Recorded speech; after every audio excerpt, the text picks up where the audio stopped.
નમસ્તે ખેડૂત મિત્રો, ખેડૂત માહિતી કેન્દ્ર ચેનલમાં આપનું હાર્દિક સ્વાગત છે. ખેડૂત મિત્રો, આજે આપણે જોવાના છીએ પીએફ ઉપાડવાના નિયમમાં મોટો બદલાવ. સરકારે ઈપીએફમાંથી એક સમયે રોકડ ઉપાડવાની મર્યાદા વધારીને 1 લાખ રૂપિયા કરી દીધી છે.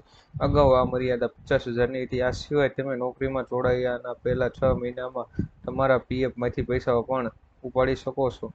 કેન્દ્રીય મંત્રી મનસુખ માંડવિયાએ કહ્યું કે આ સુવિધા તમામ કર્મચારીઓ માટે માન્ય છે. લગ્ન, સારવાર કે અન્ય જરૂરી ખર્ચો માટે પીએફ ખાતામાંથી પૈસા ઉપાડવાની જરૂર હોય તેવા લોકો માટે આ ફેરફાર રાહતરૂપ બનશે.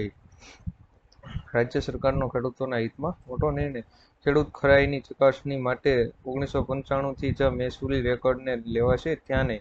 હવે ખેતીની જમીનની વેચાણ નોંધ પ્રમાણિત કરવા અંગેના નિર્ણયમાં ખેડૂત ખરાઈની ચકાસણીમાં 6 એપ્રિલ 1995 પછીના રેકોર્ડને જ ધ્યાનમાં લેવાનું રહેશે. અત્યાર સુધી ખેડૂત ખાતેદાર પાસેથી 1951-52થી ખેડૂત હોવા અંગેનું ખરાઈ પ્રમાણપત્રનો આગ્રહ રાખવામાં આવતો હતો. હાલ જે કેસોમાં ખેડૂત ખાતેદારના દરજ્જા બાબતે લિટિગેશન કે તપાસ પડતર છે તેમાં આ જોગવાઈઓ લાગુ પડશે નહીં. દેશમાં નોંધાયો મંકી પોક્સનો બીજો કેસ. દિલ્હી બાદ કેરળમાં બીજો મંકી પોક્સનો કેસ નોંધાયો છે. દુબઈથી પરત ફરેલા કેરળના 38 વર્ષીય યુવાનોમાં મંકી પોક્સનો રિપોર્ટ પોઝિટિવ. એમ્પોક્સના લક્ષણોને કારણે કેરળમાં મલપ્પુર જિલ્લામાં મંજીરીને સરકારી કોલેજ હોસ્પિટલમાં દાખલ કરવામાં આવ્યો છે. દિલ્હીના ભાવિ મુખ્યમંત્રી આતિશી અને તેમનું મંત્રીમંડળ 21 સપ્ટેમ્બરે શપથ લીધી. આતિશીની સાથે 5 તેના નેતાઓ પણ મંત્રી તરીકે શપથ લેશે. કેબિનેટમાં નવા ચહેરાઓ જોવા મળ્યા. આતિશી અરવિંદ કેજરીવાલનું સ્થાન લેશે. કહેવામાં આવી રહ્યું છે કે આતિશીની સાથે જ 5 મંત્રીઓ શપથ લઈ શકે છે કેબિનેટમાં સામેલ થવા. હરિયાણા વિધાનસભા ચૂંટણી ભાજપનો ઢંઢેરો. હરિયાણા વિધાનસભા ચૂંટણી માટે ભાજપે પોતાનો ચૂંટણી ઢંઢેરો જાહેર કર્યો છે. પાર્ટીના રાષ્ટ્રીય અધ્યક્ષ જેપી નાયડુએ મેનિફેસ્ટો બહાર પાડ્યો હતો. ભાજપે હરિયાણામાં 20 મુદ્દાનો ઢંઢેરો જાહેર કર્યો છે. આ દરમિયાન મુખ્યમંત્રી નાયબ સૈની અને મોહનલાલ બડોની અને અન્ય ટોચના નેતાઓ પણ મંચ પર હાજર રહ્યા હતા. હરિયાણા ચૂંટણી ભાજપના વચનો. 10 ઔદ્યોગિક શહેરોનું નિર્માણ થશે. તમામ મહિલાઓને 21,000 રૂપિયા અપાશે. 24 પાક એમએસપી પર ખરીદવામાં આવશે. 2 લાખ યુવાનોને સરકારી નોકરી ખાતરી. 5 લાખ યુવાનો માટે રોજગારીની તકો. હરિયાણાની અગ્નિવીરને સરકારી નોકરી મળશે. હર ઘર ગૃહિણી યોજના હેઠળ 500 રૂપિયા ગેસ સિલિન્ડર મળશે.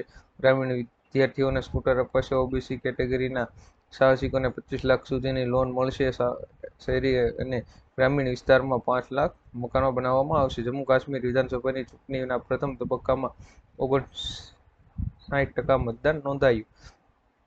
જમ્મુ કાશ્મીરમાં કલમ 370ની નાબૂદી પછી પહેલી વખત યોજાઈ રહેલી વિધાનસભા ચૂંટણીમાં મતદારોએ ઉત્સાહપૂર્વક મતદાન કર્યું હતું. બુધવારે પ્રથમ તબક્કામાં કુલ 90માંથી 24 બેઠક પર લગભગ 59% વોટિંગ થયું હતું. મુખ્ય ચૂંટણી અધિકારી પી કે પોલે જણાવ્યું હતું કે જમ્મુ કાશ્મીરની છેલ્લી 7 લોકસભા અને વિધાનસભા ચૂંટણીમાં થયેલું આ સૌથી વધુ મતદાન છે. અંતરિયાળ વિસ્તાર અને પોસ્ટલ બેલેટનો ડેટા મળ્યા પછી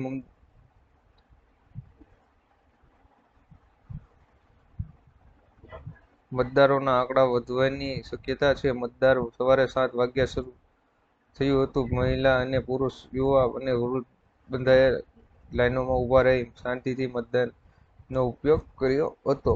ભાજપના દિવ્ય નેતાનું નવરાત્રી ટાણે મોટું નિવેદન. અમરેલી જિલ્લા ભાજપના પૂર્વ પ્રમુખ ડો. ભરત કાનાબાર આવનારા સોશિયલ મીડિયામાં પોતાની પોસ્ટને લીધે ચર્ચામાં રહે છે. ત્યારે ફરી એકવાર તેમણે સોશિયલ મીડિયા પ્લેટફોર્મ પર એક્સ પર પોસ્ટ મૂકીને નવરાત્રી દરમિયાન પાર્ટી પ્લોટના આયોજન પર નારાજગી વ્યક્ત કરી છે. કૃષિ મંત્રીના હસ્તે ખેડૂતો માટે આઈ ખેડૂત પોર્ટલ ખુલ્લું મુકાયું. ગુજરાતના ધરતીપુત્રો રાજ્ય સરકારની ખેડૂત કલ્યાણને લક્ષી યોજનાઓનો સરળતાથી લાભ મેળવી શકે તે માટે પોર્ટલ ખુલ્લું મુકાયું છે.